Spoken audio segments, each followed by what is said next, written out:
Vous sentez au plus profond de vous qu'il est temps de changer, de devenir enfin la meilleure version de vous-même? Dans cette masterclass exceptionnelle, Luc Baudin, expert reconnu en développement personnel et ancien médecin, vous révèle comment accomplir votre légende personnelle.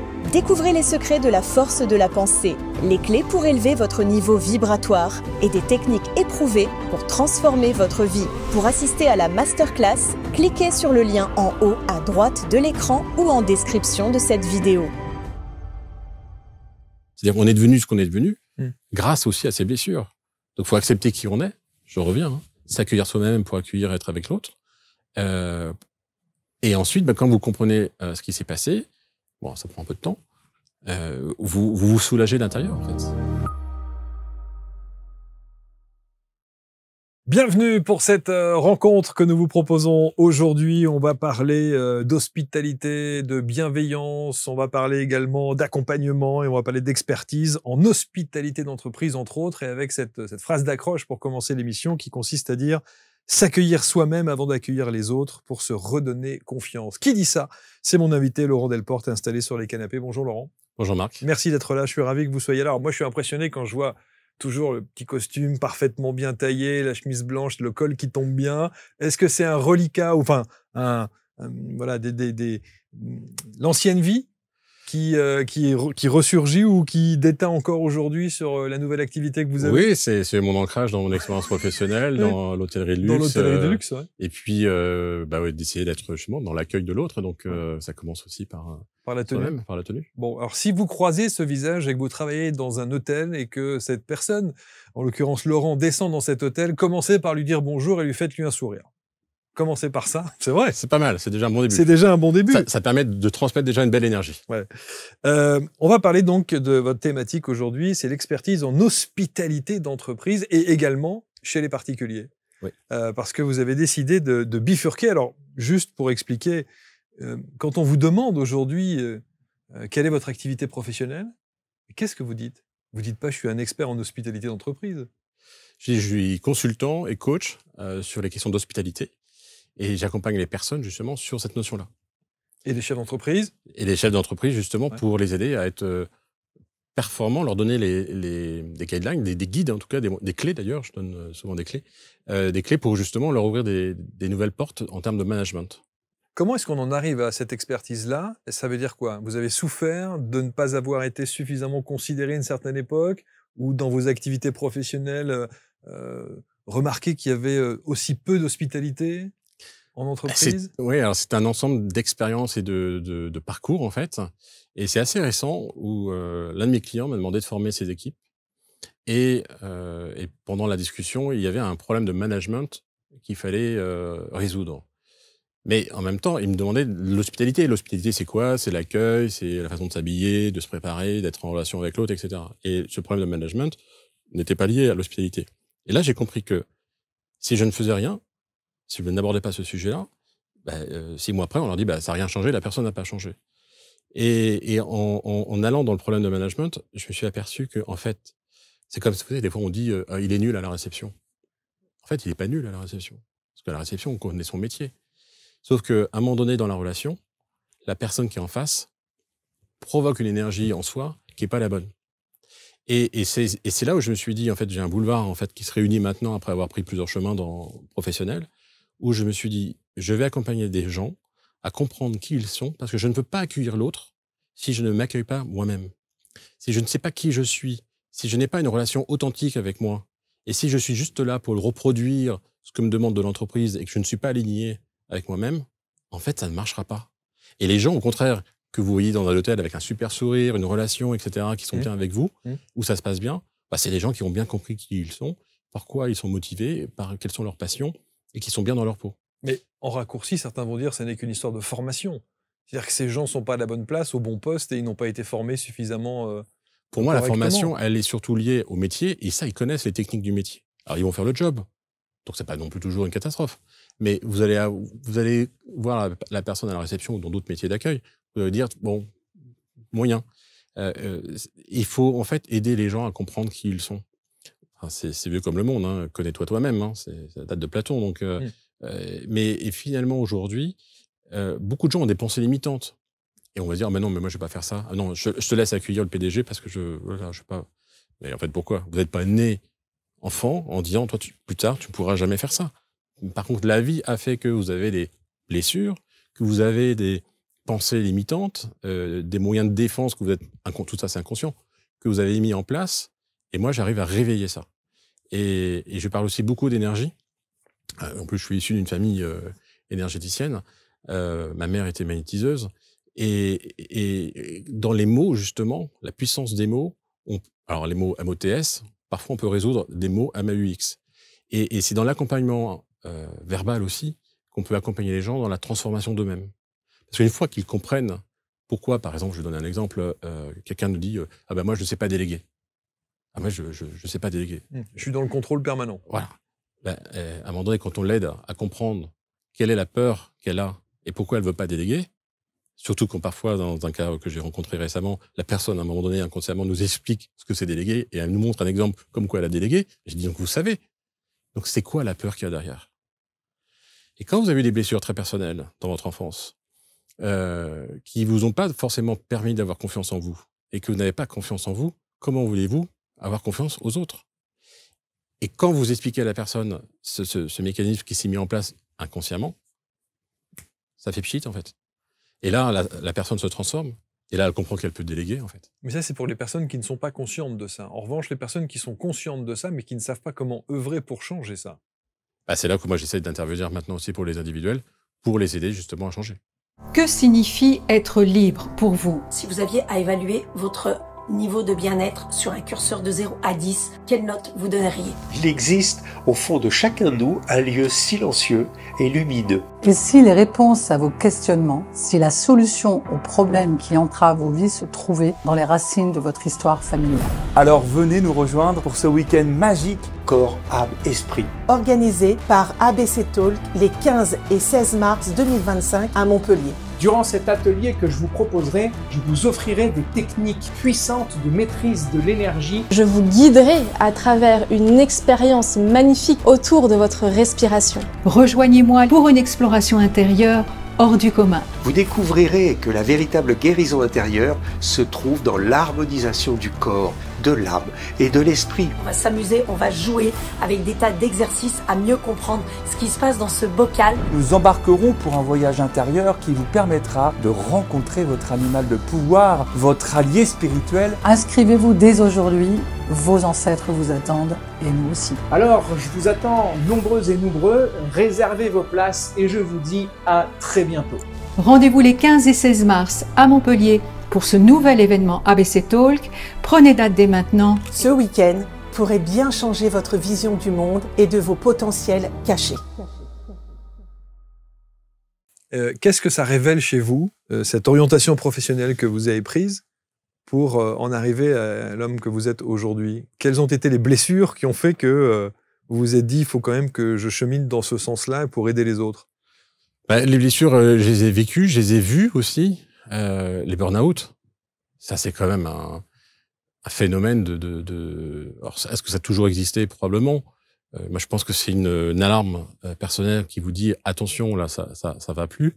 Mais combien de fois, même encore aujourd'hui, en entreprise, j'entends au mois de décembre, là, vers le 15 décembre, vivement Noël, vivement les vacances. Alors, il y a 2 semaines de vacances, tout d'un coup, maintenant, c'est entériné. Il y a une coupure. On revient en janvier avec des nouvelles pensées, etc.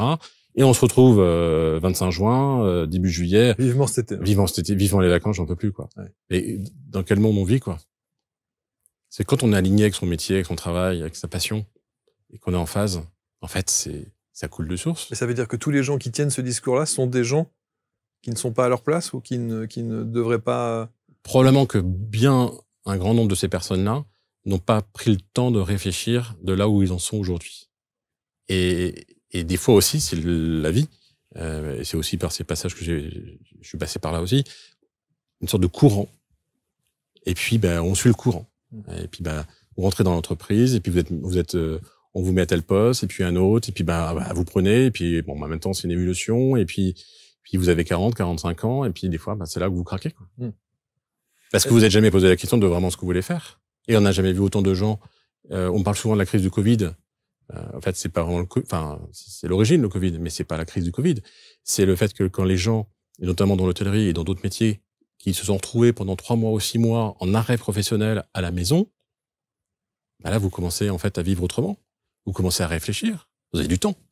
Quand vous comprenez bien que les gens qui sont en opération, enfin, on dit sur le terrain, et qui bossent du lundi au dimanche avec des jours de repos en semaine, bah, quand ils se redécouvrent le week-end avec leurs enfants, bah ouais, c'est vachement sympa aussi d'aller sortir le week-end avec les enfants, etc. Donc quand ils reviennent après sur le travail, bah, ils ont pris le temps de se dire, mais c'est plus pour moi. Et puis à l'inverse, d'autres personnes qui étaient dans des bureaux, qui se sont dit, tiens, bah, moi j'ai envie d'aller être au contact des gens, j'ai plus envie d'être dans un bureau, je veux servir. Et là, il faut que les professions, les hôpitaux, les hôtels, les lieux événementiels, accueillent ces personnes-là. C'est pas parce qu'ils n'ont pas la formation, qu'ils n'ont pas l'expérience, s'ils ont l'envie et la motivation, ça c'est important. Est-ce que vous comprenez aujourd'hui, et je me demande si ce n'est pas d'ailleurs un problème franco-français, les gens qui sont capables de vous dire « je bosse parce qu'il faut bosser ». Oui, mais on peut les aider. Récemment, j'ai formé des jeunes qui n'avaient aucune expérience dans l'hôtellerie, ni dans l'accueil, dans l'univers du luxe, pour travailler dans un lieu très luxueux. Et quand vous expliquez ce que c'est le luxe, le lieu, pourquoi les gens sont là, qu'est-ce qu'ils viennent chercher, et quand vous donnez du sens, et qu'ils comprennent le sens, eh ben, ils font le job pour gagner de l'argent, mais ils le font autrement. Et vous réveillez, et vous leur donnez les clés aussi pour s'amuser, parce que quand on est en contact de gens différents tous les jours, on peut en jouer, mais dans le bon sens du terme, d'aller découvrir l'autre. Alors, après l'autre, il veut ou il veut pas rentrer en contact, mais s'il veut, et de se dire, mais finalement, vous ne pouvez pas vous ennuyer. On peut pas s'ennuyer dans un restaurant. Servir des gens, c'est... Alors, soit vous n'êtes pas dans la rencontre de l'autre, vous n'êtes pas dans l'accueil de l'autre. Et si vous êtes dans l'accueil de l'autre, bah, vous allez essayer de le connaître, vous allez essayer de le découvrir. Et chaque personne a une personnalité différente. Et c'est ça qui est intéressant. Même si c'est 30 secondes, 2 minutes à la fin, au début. Mais il faut rendre son métier intéressant. Et ceux qui ne trouvent pas d'intérêt, à un moment donné, et oui, il faut qu'ils se pensent à ce qu'ils veulent faire pour aller faire autre chose. Parce que sinon, à un moment donné, c'est là où on peut aussi avoir des mots et des soucis et on comprend pas et on veut pas comprendre. Et puis il y a encore un autre problème, jusqu'à un essoufflement. Alors, je rappelle que vous êtes un expert en hospitalité. Je trouve ça vraiment très, très intéressant. Et je me suis posé la question en préparant l'émission de savoir si c'était pas un problème franco-français. L'hospitalité en France, alors qu'on est quand même une nation du luxe, on est une nation de la gastronomie, on est une nation des endroits dans l'hôtellerie et la restauration mondialement connus, et pourtant, on est quand même très, très mal coté en termes d'hospitalité et de bienveillance et la manière dont on accueille justement les touristes, et je pense notamment à Paris, où on n'est franchement pas considéré comme des gens bien. Oui, alors moi je sors d'un voyage incroyable. J'étais au Pérou. Je connaissais personne en arrivant. J'ai fait un voyage dans le sud, un périple pour aller jusqu'au Machu Picchu. Mais juste une anecdote. Je suis arrivé le dimanche soir. Le 31 était donc le réveillon. Je ne connaissais personne. J'ai eu 3 invitations. Donc, est-ce que c'est au contact des gens que j'ai rencontrés en 2 jours, lors de mes visites dans un musée, etc., on m'a proposé d'aller à des soirées. En France, on est dans la peur. Oui, c'est vrai. Parce que c'est ça le problème. Et c'est l'origine du monde. C'est qui es-tu, toi, étranger? Je suis dans mon village. Imaginons, on est en 800 ans en arrière. Tout le monde se connaît dans le village. Il y a quelqu'un qui arrive, c'est l'étranger. Qui es-tu? Je suis Jean, je viens des montagnes du Nord et je viens à tel endroit pour vendre mon sel, peu importe. Et là, à l'époque, on accueillait. Donc tu as besoin de quoi? Du gîte et du couvert. Et l'hospitalité, c'était ça. Je te donne une maison et je te donne à manger. Et à l'origine même, à l'Antiquité grecque, c'était un droit. C'est-à-dire que je te reçois chez moi, et ben je te nourris, je te loge, mais à l'inverse, j'ai un lien de réciprocité pour que je puisse aussi aller chez toi. Mais à l'époque, il n'y a pas d'hôtel, il n'y a pas de... Donc on dormait bien chez les gens. On était dans un peuple très accueillant en France. Et on s'est refermé. Et ça... et pourquoi, à votre avis? La peur de l'autre. Je pense que c'est un vrai sujet. Donc c'est un problème franco-français? Non, parce qu'on retrouve ça en Europe. Mais c'est vrai qu'il y a quand même des peuples, comme je viens de donner, en Asie, où ils sont vraiment dans la recherche de l'autre, quoi. Et c'est ça aussi l'accueil, c'est que quand on est en accueil, il y a une question qui est facile qu'on voit dans les hôtels. Comment ça va? Personne ne vous pose cette question en France. Rarement, mais normalement, on doit déjà vous la poser. Et là, vous répondez, en général, ça va. Oui, ça va, je suis dans un bel hôtel, il y a l'eau, il y a le chauffage, il y a tout fonctionne. Ouais. La vraie question qu'on me pose jamais, et qui est difficile, mais si elle est difficile, je peux essayer de le percevoir.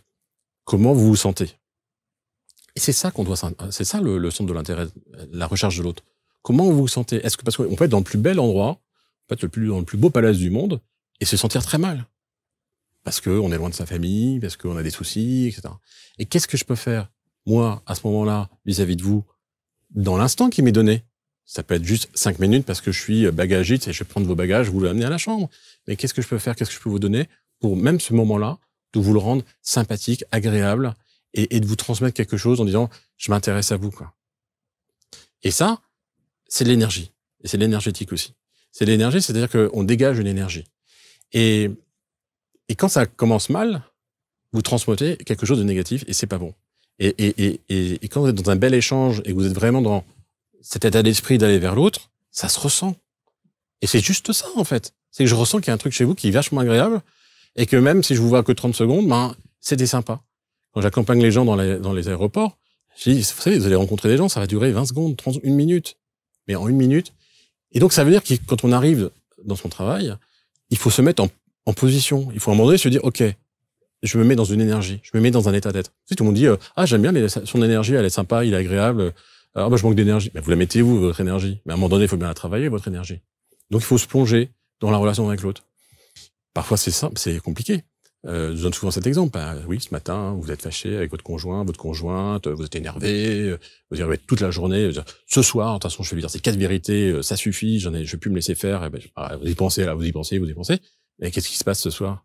Ça fait 8 heures, vous pensez qu'à ça. Donc forcément, le soir, quand vous arrivez avec votre conjoint, vous lui laissez même pas le temps, à la limite, d'une autre énergie, vous lui rentrez dedans. Oui, ce matin, machin. Donc ça, c'est le côté bénéfice de ce que je vais vous dire. Si le matin, en disant, OK, bon, maintenant, je suis au travail, peu importe son travail d'ailleurs, même si je suis en entreprise, bon, ce matin, j'accepte pas ce qui s'est passé, je verrai ça ce soir, on en reparlera. Mais à partir de maintenant, ce problème-là, je l'évacue pas. Je le mets de côté et j'y repense ce soir à 6 heures. Et je continue à être avec les autres. Et je me mets en relation avec les autres. Si vous avez ce moteur en vous et vous êtes en lien avec les autres et vous oubliez ce qui s'est passé, à 18 heures, quand vous rentrez à la maison, vous reprenez votre sujet. Mais là, votre sujet, vous n'avez plus le même prisme. Parce qu'il s'est passé plein de choses dans la journée. Donc, je dirais, c'est bénéfique pour votre travail vis-à-dire des autres, mais c'est aussi c'est un vrai bénéfice pour vous, pour pouvoir justement être en meilleure relation avec l'autre. Vous m'avez raconté, je ne sais pas si on était hors antenne ou pas, l'histoire de l'hôtel de ce matin et de la personne au petit déjeuner qui vous dit, qui commence, la première chose qu'elle vous dit quand vous descendez au petit déjeuner, et d'ailleurs tout le monde a vécu cette expérience-là, c'est votre numéro de chambre, monsieur? C'est ça. Il n'y a même pas un... Il n'y a aucun intérêt pour moi, en fait. Alors, la question qu'on peut se poser, est-ce que c'est vous qui avez rayonné d'une certaine manière, qui fait que la personne en face de vous n'a pas nécessairement envie d'être conviviale, chaleureuse, vous demander si vous allez bien avec un sourire, ou est-ce que c'est visiblement un manque de formation de cette personne qui n'a pas compris les rouages de son job? Alors, déjà, moi, quand je suis arrivé avec un sourire et j'ai été vers elle. Parce que j'avais d'abord une question à lui poser, parce que, bon, en l'occurrence, dans cet hôtel-là, il y a un petit souci au petit déjeuner, donc on prend le petit déjeuner dans un hôtel voisin. Donc ça, on m'avait expliqué la veille. Donc je voulais juste, le matin même, dire, parce qu'il y a plusieurs hôtels à côté, pas me tromper d'hôtel en disant, bonjour, je suis à l'hôtel, je viens prendre mon petit déjeuner. Et là, elle me répond, donc je pose une question avec un grand sourire, et là, effectivement, elle me dit, votre numéro de chambre. Et je dis, vous n'êtes pas dans l'accueil? Et elle me dit, elle me répond, mais j'ai un travail administratif à faire. et là, on est évidemment dans l'absence. Et c'est pas un problème de formation. Parce qu'elle tombe sur vous, elle a vraiment pas de bol pour le coup. Là, je lui ai expliqué ce que c'était l'hospitalité, qu'elle devait être en relation avec moi, elle a limite s'intéresser si j'ai bien dormi, si j'ai eu assez chaud, voilà, c'est les premières questions. Et en plus, après, elle m'a accompagné. Donc, la question administrative, bien sûr, il faut l'avoir, mais pas tout de suite. On a le temps, elle m'accompagne en plus. Et à un moment donné, voilà, je peux vous demander votre numéro de chambre après avoir discuté, avoir pris connaissance. Oui, bien sûr. Je suis à Paris, elle aurait pu me dire, tiens, est-ce que vous avez besoin d'informations? Est-ce que vous avez besoin de quelque chose? Si vous avez besoin d'un conseil sur le quartier, dites-le moi. Enfin, je sais pas, il y a plein de choses pour être en relation avec l'autre. Là, non. Alors, est-ce que c'est un problème de formation? Moi, je pense qu'il y a un problème de management. Je pense que son responsable lui explique pas les choses. Et qu'à un moment donné, on oublie ce que c'est l'hôtellerie. Un hôtel, c'est un lieu de ressourcement. Et quelque part, quand je vais à l'hôtel, je devrais revenir encore mieux de l'hôtel que quand je suis parti de chez moi.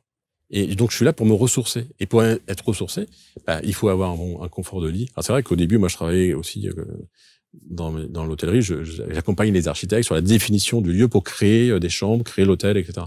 Donc, c'est déjà avoir les bonnes conditions pour passer un bon séjour. Mais après, c'est la relation humaine. C'est être en lien avec l'autre, l'accueil. Et pour ça, je pense que cette personne-là, quand elle sera plus dans l'écoute, je lui dirais, mettez-vous à ma place. Est-ce que quand vous posez une question, vous avez envie qu'on vous demande votre numéro de chambre? Et imaginez bien, parce que tout le monde l'a vécu, ça.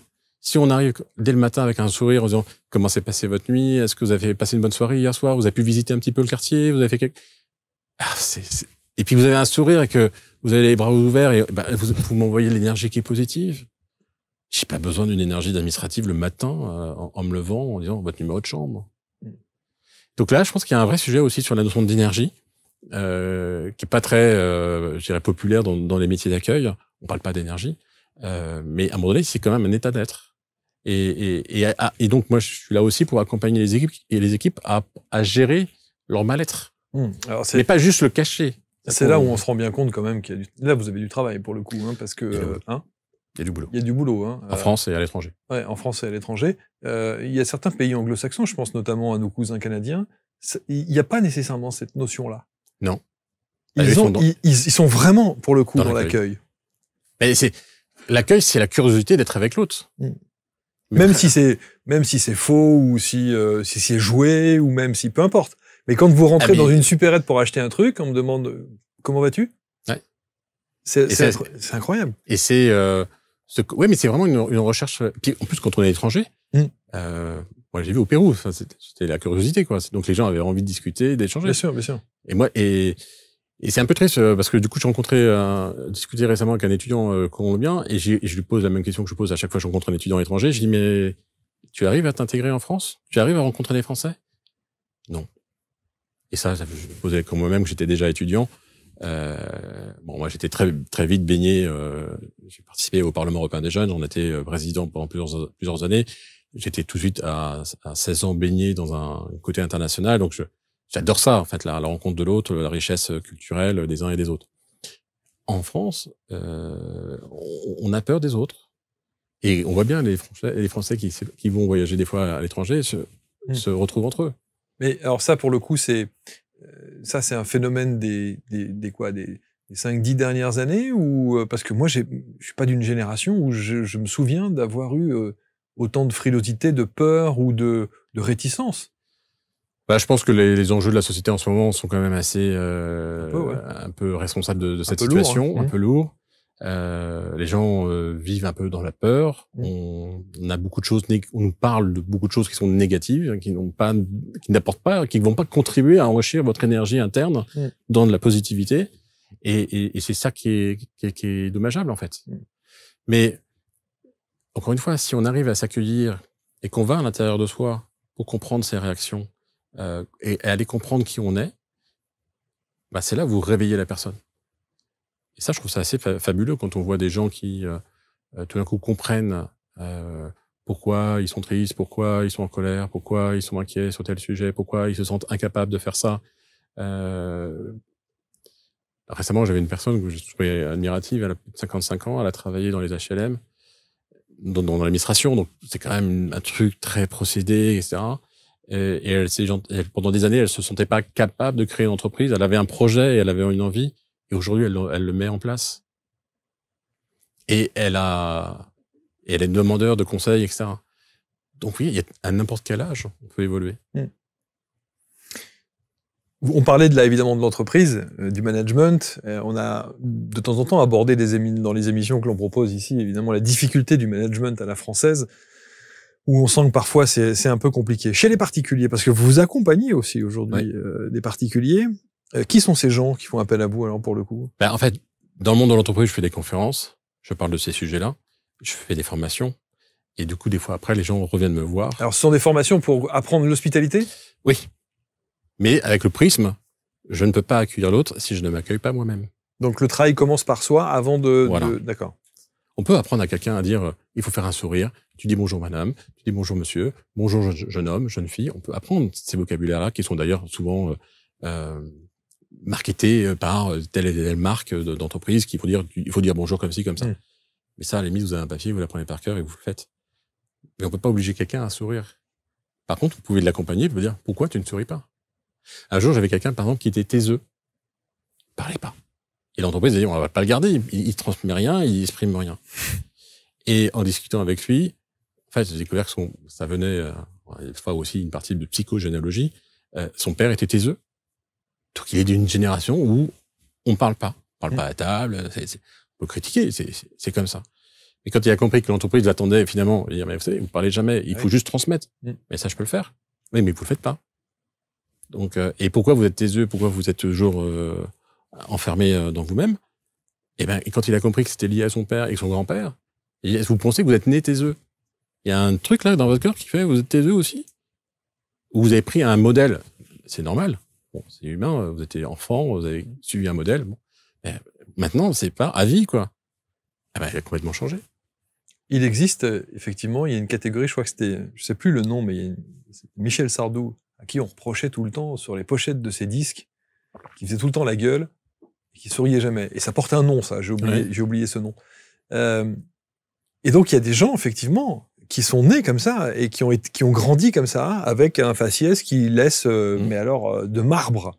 Je connais quelqu'un, d'ailleurs, qui est dans cet état d'esprit-là, et d'ailleurs, c'est très, très délicat quand on discute avec cette personne, parce qu'on ne ressent rien. Ouais. On ne sait pas à quel moment, si on peut déconner, pas déconner, est-ce que elle est touchée, est-ce qu'elle est émue, pas émue. C'est très délicat d'avoir une personne comme ça en face, de marbre comme ça. On a parlé tout à l'heure, on a tous des blessures. Bien sûr.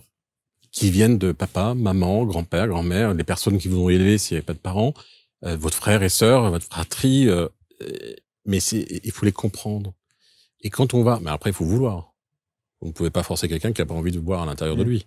Mais quand la personne a envie et que vous l'accompagnez, et c'est en cela que j'accueille aujourd'hui des particuliers, je vais donner un exemple, mais un jour, je trouve que l'exemple était fabuleux, mais la situation triste, une personne qui va pas bien du tout, un peu déboussolée, qui est pas en dépression, mais qui va pas bien, et qui me dit, voilà, je gagne 3 000 € par mois et je me sens en insécurité financière.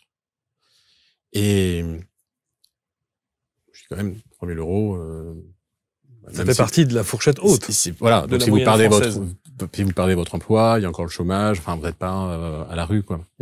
Et ça, peu importe. Vous pouvez gagner des millions d'euros par mois et vous sentir aussi en insécurité financière.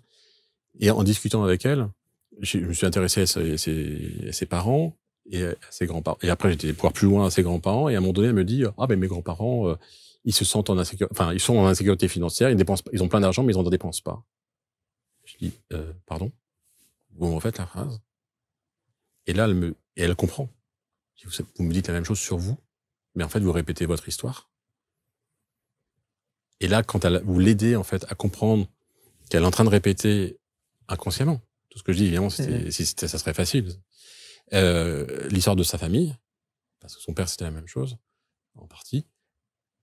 Eh ben, ça fait, ce que je dis, ça fait shit. Alors justement, votre méthode, votre approche, c'est parce qu'on a parfois le sentiment quand on vous entend que c'est une méthode à la psy, quoi. Oui. Comment est-ce que concrètement ça se met en place, en tout cas pour les particuliers, pas nécessairement en entreprise pour l'instant, mais pour les particuliers? Il y a beaucoup d'intuition. C'est-à-dire que vous avez, c'est de l'échange? C'est de l'échange. Il y a du pratico-pratique aussi? C'est de l'échange, c'est des questionnements. C'est des séances? C'est des séances. C'est assez rapide. C'est-à-dire 3-4 séances. Moi, je suis pas sur des longues séances. Plutôt thérapie brève. Et oui, je passe des messages. Un jour, j'ai quelqu'un qui me dit, qui s'occupait de chevaux pour des particuliers alors qu'il travaillait pour l'armée. Et me dire, bah tiens, une personne qui m'a pas payé et ça m'a oppressé, je suis pas bien, elle me doit, je crois que c'était 300 €. Et je lui dis, mais on s'en fiche des 300 €. Ah, quand même, 300 €, c'est pas là le problème. Mais à chaque fois qu'il y a ça, il y a un truc qui... Et là, je ressens des choses, et à un moment donné, je lui dis, est-ce que l'abandon vous parle? Il n'a pas trop envie de répondre. Et alors j'explique ce que c'est l'abandon, parce que l'abandon finalement c'est pas forcément l'enfant qui est abandonné au pied de l'église par ses parents, ou ça peut être aussi des gens qui ont eu un père qui était dans l'armée par exemple, qui est parti pendant 3 mois petit, qui a dit bah tiens je vais travailler à l'étranger pendant 3 mois, je verrai pas ma femme et ma fille, mais je gagnerai des points et puis ça sera mieux pour après. Et puis bah l'enfant c'est son petit abandonné par son père. Et là il revient vers moi, il me dit bah écoutez un peu avec chaud de larmes, il me dit ma mère m'a abandonné quand j'avais 4 ans. Et après, je lui dis, mais il n'y a pas que ça, il y a aussi du rejet, bien sûr de rejet. Et après, il me dit, ben, je l'ai retrouvée quand j'avais 16 ans, ça a duré 20 secondes au téléphone, elle m'a dit, je t'ai oublié il y a 12 ans, tu en fais autant, tu me rappelles plus jamais. Wow. Donc, il y avait bien 2 blessures. Et finalement, cette femme qui ne payait pas sa contribution pour son travail, bah, c'était le sentiment de l'abandon et du rejet qui arrivait. Parce que quand vous n'êtes pas payé et qu'on vous répond plus, bah, vous dites, tiens, ce que j'ai fait n'est pas bien, donc je suis abandonné, enfin, une forme d'abandon, et la vie va se charger de vous faire revivre cette blessure. Et à partir du moment où vous comprenez les choses, bah c'est voilà, soit il reste victime de sa mère qui l'a abandonné pendant toute sa vie, soit il se dit oh, ok, ma mère m'a abandonné. Maintenant, tout ce que je fais aujourd'hui, c'est aussi grâce à cette situation. C'est ça qui est terrible. C'est-à-dire qu'on est devenu ce qu'on est devenu grâce aussi à ces blessures. Donc, faut accepter qui on est. Je reviens, s'accueillir soi-même pour accueillir, être avec l'autre. Et ensuite, quand vous comprenez ce qui s'est passé. Bon, ça prend un peu de temps. Vous soulagez d'intérieur, en fait. Mais une fois que vous avez, j'allais dire, cette expression assez familière, soulevé le lièvre, mis le doigt là où il y avait la problématique, ou les problématiques, une fois qu'on a cette information-là, évidemment, il doit y avoir un switch qui s'opère. Oui. Mais qu'est-ce qu'on fait de cette information? Parce que vous le dites très bien, soit il accueille le fait qu'effectivement sa mère l'a abandonné et puis c'est réglé, et il chemine, et il continue, et il a compris. Soit, qu'est-ce qu'il fait? Et en fait, il comprend. C'est-à-dire qu'à partir du moment où vous avez mis du doigt le problème, et que vous faites le lien, et que parce que après, qu'est-ce qui se passe? Vous regardez votre vie, et puis dites, j'ai connu ça. Ah, puis avec lui aussi. Ah, tiens, c'est la même histoire. Et là, vous vous apercevez que c'est souvent le cas, que les choses se reproduisent, et que quand vous comprenez le lien, vous dites, mais j'ai plus envie de ça. J'ai juste plus envie de vivre ça. Donc c'est, la pensée est créatrice. Je reviens sur l'énergie. À partir du moment où vous dites, vous ne voulez plus vivre ça, et vous comprenez que, de toute façon, votre mère qui vous a abandonné, on peut dire, on peut passer aussi par la période de colère, l'insulter, etc. Bon, ça fait du bien, mais il faut accepter quand même à un moment donné. Elle l'a fait parce qu'elle n'avait pas d'autre choix, en fait. Alors si on pourrait la juger quand même, elle aurait abandonné son enfance et dire, ok, mais elle l'a fait. Si elle l'a fait, c'est que dans sa personnalité, dans sa mentalité, dans l'éducation qu'elle a eue, dans sa vie, l'a amené à faire ça. On peut juger, hein. C'est horrible, c'est odieux, c'est pas, d'accord. Mais c'est fait. Alors, sauf si quelqu'un a une solution, on peut jamais revenir dans le passé. Le passé, il est là. Donc, il faut accepter. Mais une fois que vous comprenez et vous acceptez, et vous faites le lien avec d'autres histoires dans votre vie, naturellement, vous passez à autre chose. Si l'acceptation ne se fait pas, est-ce que ça veut dire qu'une fois que vous avez soulevé le problème, vous laissez les gens comme ça, ou il y a un suivi derrière? Non, il y a un suivi. Vous continuez à les suivre. Ouais. Jusqu'au moment où ils ont accepté qu'ils ne semblent plus avoir le besoin de ça. Et l'acceptation, du coup, le travail d'acceptation, il se fait de quelle manière alors avec vous? C'est dans cet accompagnement que vous proposez. Là encore, c'est souvent ça surprend parce que les gens ne s'attendent pas à ça. Ils ne s'attendent pas que effectivement tel problème dans leur vie a encore une conséquence. Il faut arriver à l'identifier et ça les surprend. Mais une fois qu'ils le comprennent, déjà quand vous comprenez que vous mettez des mots sur des blessures, vous avez déjà pas guéri le problème, mais vous avez quand même bien avancé dans votre problématique, quoi. Et quand et alors après, des fois, la vie fait que ça se répète encore un petit peu. Des fois, elle vous teste. Ça, parfois, d'ailleurs, c'est même, ça devient rigolo quand vous commencez à comprendre les synchronicités qui vous arrivent parce que ça, c'est quand même assez fort, où des fois, il y a des choses qui, c'est un hasard. Bon, c'est un hasard 1 fois, 2 fois, 3 fois, quand on en est à 5 ou 6 fois, peut-être à un moment donné, il faut arriver aussi à admettre les choses. Mais effectivement, si vous n'avez pas envie, vous pouvez pas forcer quelqu'un à changer, à comprendre, et que si vous n'avez pas envie, la personne va sûrement vivre d'autres choses plus tard qui vont l'amener à penser à autre chose. Vous avez employé, Laurent, des termes qui, évidemment, résonnent particulièrement ici sur cette chaîne. Quand vous dites thérapie brève, quand vous dites j'ai ressenti des choses, j'ai noté au fur et à mesure ce que vous disiez. Pourquoi est-ce que ça ne se reflète pas dans le titre de ce que vous êtes, ou dans votre expertise, ou dans votre... Parce que l'intuition, c'est quelque chose, la thérapie brève, c'est thérapeute, c'est coach, c'est accompagnant de vie. Bah, coach, je le suis. Ouais. Je fais du conseil et je suis coach. Je pourrais rajouter le mot énergéticien par rapport justement à cette notion d'énergie dont je parle beaucoup dans la relation avec l'autre, dans ce qu'on dégage, et de justement soigner aussi, accompagner cette énergie. Faire prendre conscience aux gens qu'il y a une énergie en soi. Et que quand vous avez mal aux dents, vous dites tiens, j'ai le dentiste. Quand vous dites je manque d'énergie, ou mon énergie n'est pas belle, allez voir l'énergéticien. Bah oui. Et ça, peut-être qu'en France, c'est encore difficile pour certains de comprendre ça. Vous allez en Inde, vous allez en Asie, vous allez en Amérique du Sud. Enfin, c'est dans la vie, quoi. C'est dans leur culture. Aujourd'hui, vous ouvrez votre champ d'action effectivement aux particuliers, mais c'est surtout encore aujourd'hui l'entreprise qui fait appel à vous? C'est aujourd'hui l'entreprise, mais je dédie une journée par semaine et voire un peu plus pour les particuliers. Parce que je me suis dit, je peux pas laisser des gens qui m'ont entendu, qui ont envie d'avoir, qui ont envie d'aller plus loin avec moi et que l'entreprise ne finance pas, par exemple, de leur dire non. Donc, et c'est commencé parce qu'en fait, au début, c'est des gens que je connaissais et qui m'ont dit, j'aimerais vraiment bien que tu m'accompagnes.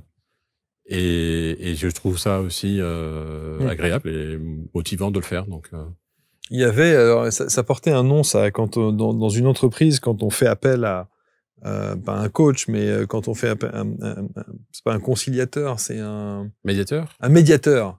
Ça ressemble. Vous faites un peu une sorte de médiateur, un peu pour voir un peu. Ça toujours, depuis le collège. Souvent, vous venez me voir en disant tiens, il y a un truc là, il faut arranger la situation. J'ai eu des surnoms à un moment donné, Cupidon, parce que je mettais j'ai toujours mis les gens en lien. En couple et tout? En couple ou professionnellement. Oui, je pourrais rajouter créateur de liens, ça c'est l'un de mes sujets aussi. Mais qui est lié à l'hospitalité, parce que l'hospitalité, c'est quoi? Si je reviens là-dessus, c'est l'accueil. Et si je vous accueille, à un moment donné, c'est pour vous aider à être bien. Et l'un des moyens pour que vous soyez bien, et si vous connaissez personne, et que vous arrivez dans un lieu où vous connaissez personne, je vais vous présenter. C'est ça aussi l'accueil. Et les gens vont être rassurés, parce que du coup, je vous présente, donc on sait qui vous êtes. Il connaît Laurent, ou il connaît... Bon. Et c'était ça aussi, les fonctions de l'autre. D'ailleurs, c'est un jeu de mots que je fais souvent. Il faut passer du stade, l'autre là, l'autre, celui qu'on sait pas là, l'étranger qui est là, l'autre, on sait pas qui c'est, à l'autre, et faire en sorte que vous allez l'accompagner pour devenir l'autre. Et après, du coup, et c'était ça dans le village. C'est qui toi et l'étranger. Et après, on se dit, c'est celui qui est avec Laurent, et qui l'accueille, etc. Donc, du coup, c'est plus un étranger, il est avec Laurent, et il est là avec nous pendant 2 jours, et il va passer. Sauf que ça, c'est culturel. C'est culturel, mais on l'a encore en France. Et en France aussi, on est issu d'une histoire aristocratique où la mise en scène de l'accueil a été phénoménale. Et ça, toutes les cours européennes l'ont envié. Je reviendrai sur Louis XIV. La façon de construire le château de Versailles, c'est un lieu de réception, c'est un lieu d'accueil. Quand je veux en mettre plein la vue, je fais des salons où je mets je pense à la galerie des batailles, où on met des grandes peintures de toutes les richesses, les victoires françaises de l'époque. Quand je veux quelque chose de plus sympa, je crée des jardins, des lieux à l'extérieur. Il avait cette... Puis en plus, il utilise des symboles forts sur le soleil. Donc il avait cette mise en scène, le sens de l'accueil, l'organisation des lieux, des chambres, et puis tous les aristocrates qui venaient à Versailles faisaient la même chose ensuite dans leur château. Les gens qui travaillaient dans les châteaux voyaient ça et prenaient certaines choses. Vous savez, aujourd'hui, quand vous allez dans un mariage, à 95% en général, il est 20h, tout le monde est à table, on attend qui? Monsieur et madame qui viennent de se marier, le couple de la soirée, le roi et la reine. Qu'est-ce qu'on fait? On se met debout, il y a une musique très sympa qui arrive, et puis tout d'un coup le couple arrive et on le célèbre. Louis XIV, quand il est arrivé pour un bal, il descendait de ses escaliers avec la reine, on mettait une musique, tout le monde faisait allégeance et la soirée commençait. Donc il y a quand même des codes comme ça dans tout l'art de la table, l'art de la gastronomie. On a quand même cette appétence en France de vouloir préparer une table, préparer un déjeuner. C'est pas une question de richesse, hein. On l'a tous, et de recevoir. Quand on reçoit quelqu'un à la maison, il y a toujours des petits biscuits dans la chambre, une bouteille d'eau, on a été cueillir des fleurs du jardin. Enfin, on a ça aussi. Donc ça, faut pas l'oublier. Parfois, on le retrouve peut-être pas dans certains hôtels ou dans certains établissements, mais dans notre culture, dans notre histoire, dans nos gènes. Et ça, je vais raconter une anecdote, mais on nous l'envie dans le monde. Un jour, je me suis retrouvé en Australie avec des gens d'Australie et de Nouvelle-Zélande. On était une sorte de gîte hôtel. Il y avait une cuisine partagée. On avait fait nos courses. On commence à discuter, l'accueil. On déjeune ensemble, très bien. On partage ce qu'on a. J'avais acheté 2-3 fromages que j'avais trouvés pour goûter, pas les mêmes que les nôtres, mais et puis ils en avaient un aussi. Et elle m'a dit je vais préparer le fromage, donc je commence à prendre. J'essaye de trouver un plateau, une belle assiette, et je commence à défaire les fromages, etc. Puis il me regarde avec des yeux, dit tu fais quoi? Je prépare le fromage. Alors j'avais été prendre des petites épices, Ah mais nous on fait pas ça, nous on coupe le fromage dans le truc, dans la boîte et puis mais il me dit mais c'est super, c'est très beau. Mais ouais, pour moi c'était un truc juste naturel de faire ça culturellement. Donc on a ce savoir-faire, vous voyez, et qu'à l'étranger ne l'ont pas. Ouais. La manière d'ouvrir une bouteille de vin aussi, oui, il y a plein de choses comme ça et qui font partie de l'accueil, de l'hospitalité, d'une forme de mise en scène pour créer la bonne énergie, pour mettre à l'aise les personnes, mais j'avoue que j'ai toujours fait ça quand j'étais étudiant. Je m'occupais d'associations. Quand on organisait, il y avait toujours une musique d'ambiance, des plantes, des affiches dans la salle. Voilà, il y avait un décorum pour justement bien accueillir. Et pourtant, quand je vous entends, Laurent, alors j'acquiesce évidemment tout ce que vous dites, mais moi je suis pas. Alors c'est peut-être mon côté pessimiste, mais j'ai le sentiment que on n'œuvre pas vers ça. C'est pour ça que je suis là. Enfin, en tout cas, moi, c'est ma mission. Moi, j'ai le sentiment que la nouvelle génération, par exemple, tous ces trucs-là, ils s'en foutent complètement. Et c'est même l'inverse. C'est-à-dire, il n'y a plus d'élégance. Il y a peut-être moins d'élégance, mais il y a cette recherche de lien. Vous trouvez? Ouais, je trouve. Peut-être que je vois trop les choses de façon positive. Non, mais c'est pas ça. Et je trouvais que dans votre discours, que je trouve extrêmement beau, je trouvais qu'il y avait presque une dimension utopique. En me disant, waouh, ils pensent ça et tout, et c'est formidable, parce que heureusement qu'il y a encore des gens comme vous. Donner un exemple, récemment, j'étais à Metz, dans un hôtel, je veux faire une dégustation de vin. Il y avait un maître d'hôtel qui avait probablement 50 ans, 55 ans, et justement un jeune de peut-être 20 ans, 21 ans. Mon message est clair, j'aimerais goûter un vin de la Moselle. Peu importe si c'est meilleur ou pas, je veux un vin local. Le maître d'hôtel commence à me dire, bon, écoutez, il y a peut-être plutôt aller sur l'Alsace. Non, je suis à Metz. Et là, vous avez un jeune, et il me dit, attendez, regardez, on a quand même 3 bouteilles, machin, et tout ça. Et qui commence à me faire. Il était jeune. Il était avec moi. Il s'intéressait à ce que je disais. Sauf que là, il est dans son cadre professionnel, il est au cœur Oui, mais il a osé aller à l'inverse de son patron. Oui, c'est vrai. Et d'être justement dans l'écoute, et de vouloir me faire plaisir, parce qu'il avait compris mon message. Et je lui dis, écoutez, vous savez, vous avez un bel avenir dans votre métier, parce que vous êtes dans l'écoute du client, et ce que vous avez fait, je trouve ça remarquable. Et je l'ai remercié, je l'ai félicité.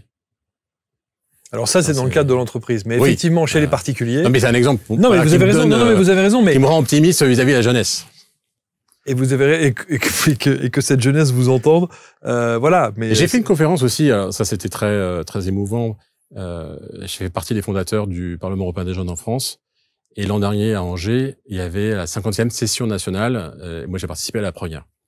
Ils m'ont demandé d'intervenir. J'ai dit, bon, c'est quoi le sujet?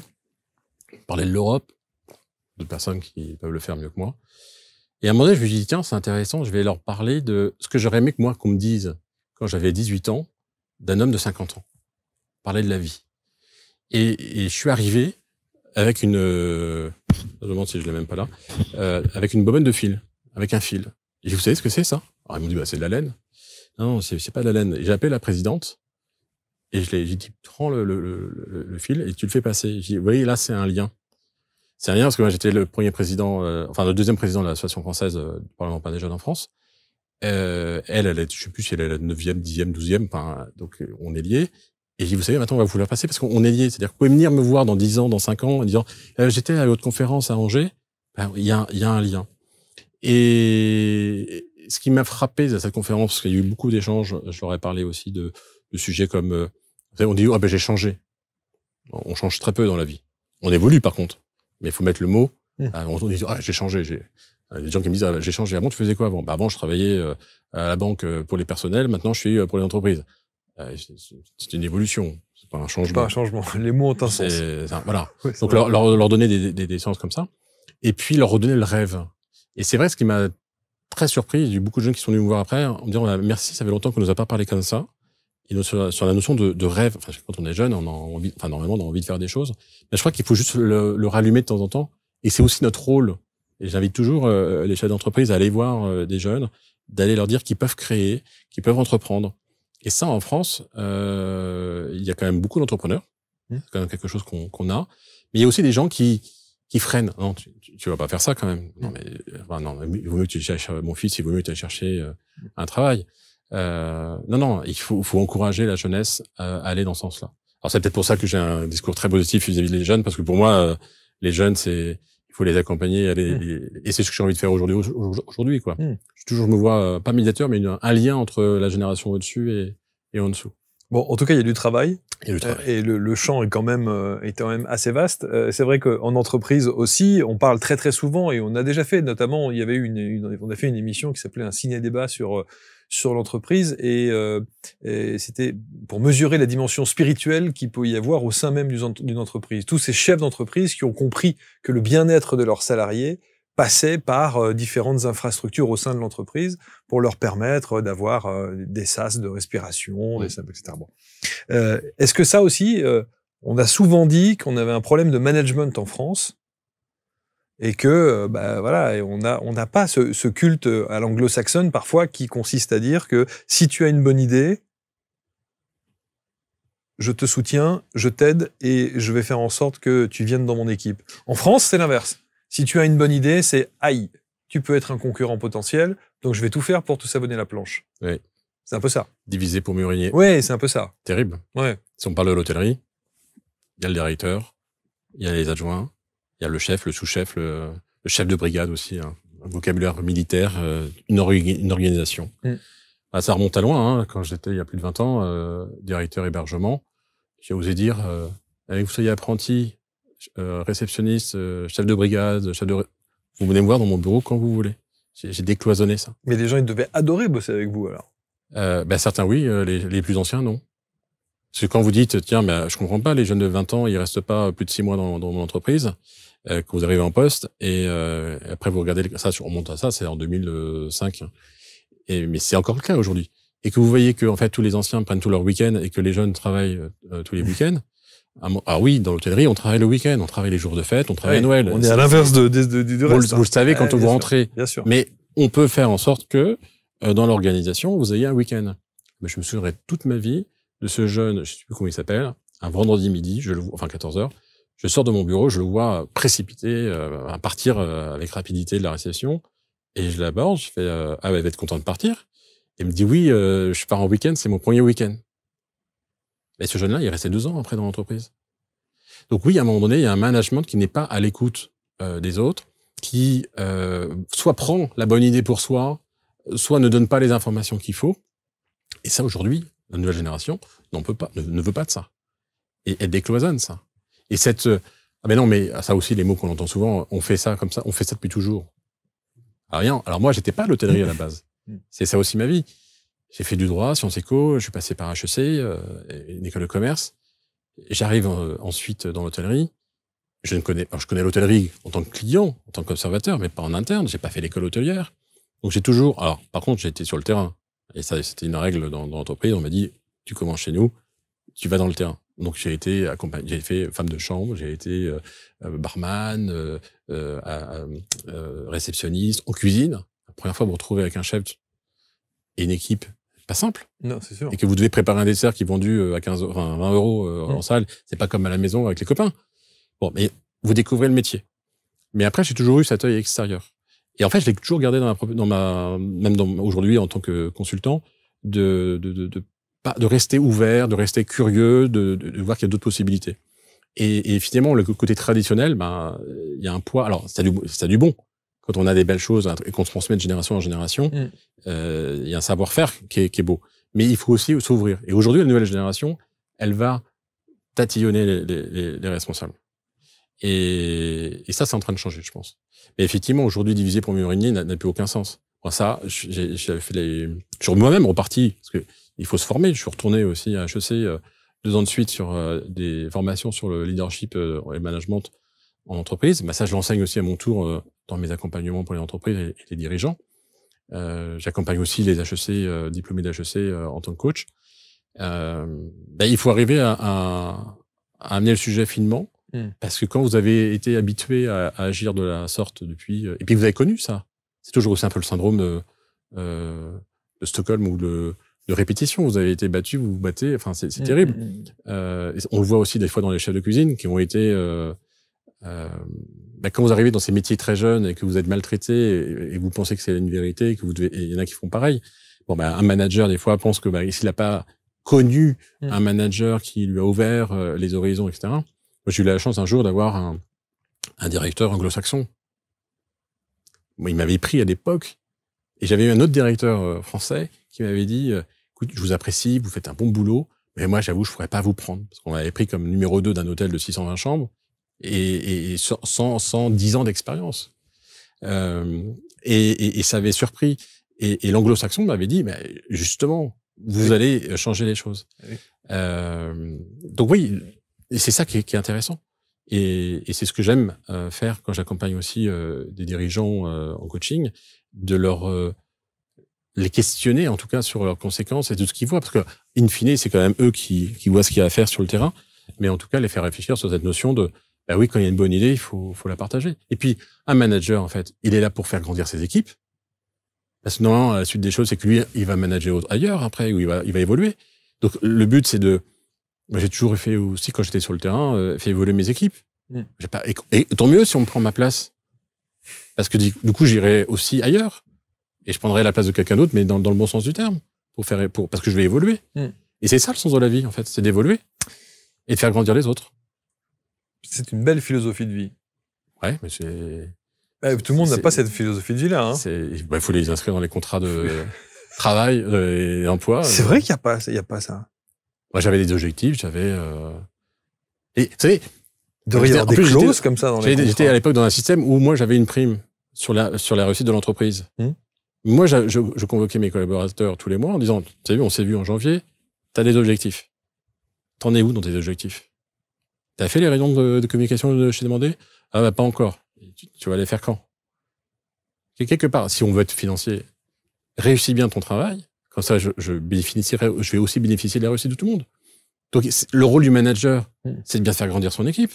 Et c'est pas se retrouver un an après en disant ouais, je t'avais dit de faire ci, t'as pas fait ça, je te veux pas ta prime. C'est ridicule. Moi, si on me donne le budget pour lui donner une prime, mais je veux qu'il ait sa prime.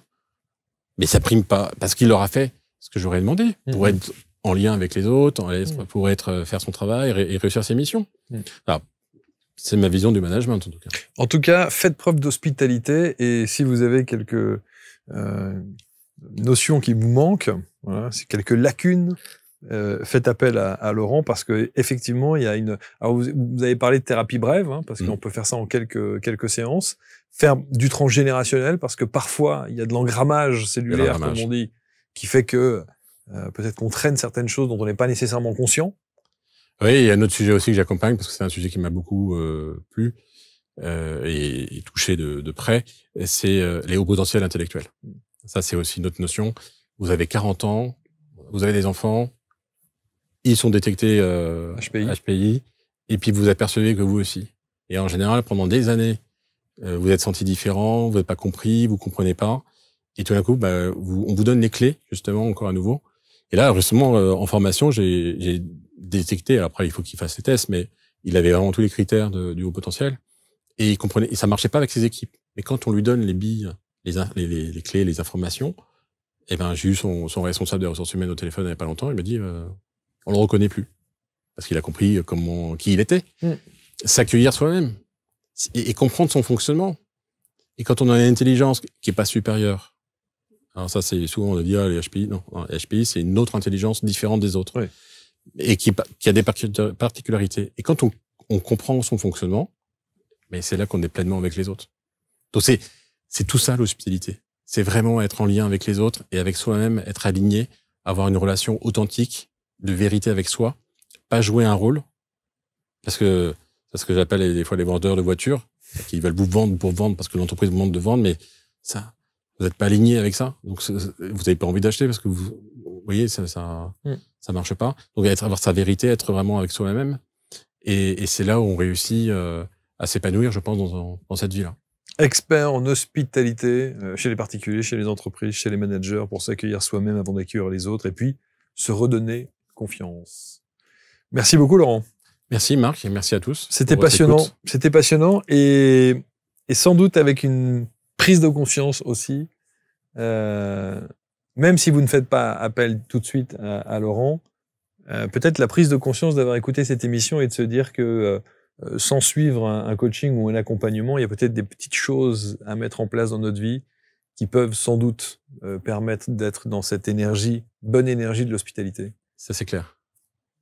Une énergie qui va être formatrice et qui va vous guider vers un alignement et être bien soi-même. Et si vous êtes bien avec vous-même, déjà, vous êtes bien avec les autres aussi. Par définition. C'est un enjeu, je pense, aussi pour la société, que tout le monde soit bien dans sa vie. Il y aurait beaucoup moins de problèmes globaux si chacun d'entre nous allait très bien. Allez très bien. Merci beaucoup, Laurent. Merci à vous. Merci à vous tous. Vous allez commenter, bien entendu, avec bienveillance, et on va se retrouver très vite pour une prochaine rencontre. Salut.